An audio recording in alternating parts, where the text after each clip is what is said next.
नमस्कार, मी डॉक्टर चारू, ग्राफॉलॉजिस्ट.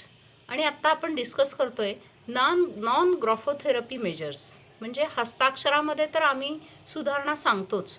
आम्ही तुम्हाला पर्टिक्युलर लेटर्स लिहायला सांगतो. ते खूप चांगले इफेक्ट करतात आणि सतत रिपीट करून आपला माइंड पॅटर्न बदलतो. पण अपार्ट फ्रॉम दॅट आपण ग्राफोथेरपी न करता अजून काही मेजर्स करू शकतो का, आणि त्यांनी हस्ताक्षर बदलू शकतं का? तर नक्कीच हे खूप सकारात्मक शास्त्र आहे, पॉझिटिव्ह सायन्स आहे आणि असं आपण नक्कीच करू शकतो.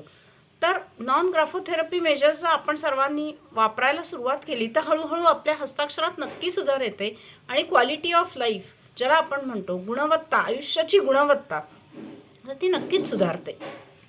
पहिलं मेजर आपण बघूया, जे आपण मागे चर्चा केली की आपण स्वतःवर खूप अत्याचार करतो, स्वतःवर हवं तेवढं प्रेमच करत नाही. तर ते कशा स्वरूपात? तर आपण स्वतःवर शारीरिक आणि मानसिक दोन्ही प्रकारचे ॲब्यूज करतो, अत्याचार करतो. आता तुम्ही म्हणाल की चारू मॅडम हे कसं शक्य आहे, हे असं नाही घडत. तर असं घडतं कसं? आपल्याला खूप वेळेला भूक लागलेली असते आणि आपण म्हणतो जाऊ दे, खाऊ थोड्या वेळाने. मग खूप वेळेला असं होतं की आपण मिटिंग्समध्ये असतो. आता वर्किंग विमेनच्या बाबतीत तर कशाला, माझ्याच बाबतीत मी सांगते, मिटिंगमध्ये असतो, अनेक वेळेला तहान लागलेली असते, सगळे वरिष्ठ समोर बसलेले असतात, तर आपण उठून जाऊन पाणी कसं प्यावं? आपण त्यांच्या अपमान करत आहोत का वरिष्ठांचा उठल्यामुळे? तर अशा अनेक विचार आपल्या डोक्यात येतात आणि मग आपण उठून पाणी प्यायला जात नाही. सो हा अत्याचार नाही का स्वतःवर? त्याचप्रमाणे आपण आजारी आहोत आणि डोकं दुखतंय. आपण म्हणतो जाऊ दे, रटून नेऊ, कामं करू. हे डोकं काय, पटकन एक कुठली तरी गोळी घेतो आणि कामाला लागतो.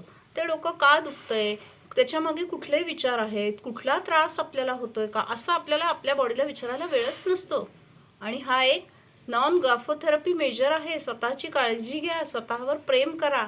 कराल ना? मग प्लीज कॉमेंट करा आणि ह्याच्यावर मला सांगा की असं आपण करत आहात का. याच्यामुळे आपल्या हस्ताक्षर आणि सहीची गुणवत्ता कमी होते आणि तसेच आयुष्यामध्ये आपल्या सर्कमस्टान्सेस येतात.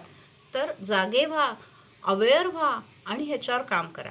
नमस्ते, भेटूया पुढच्या व्हिडिओमध्ये. Thank you so much. कॉमेंट करा आणि मला सांगा असं घडतंय का.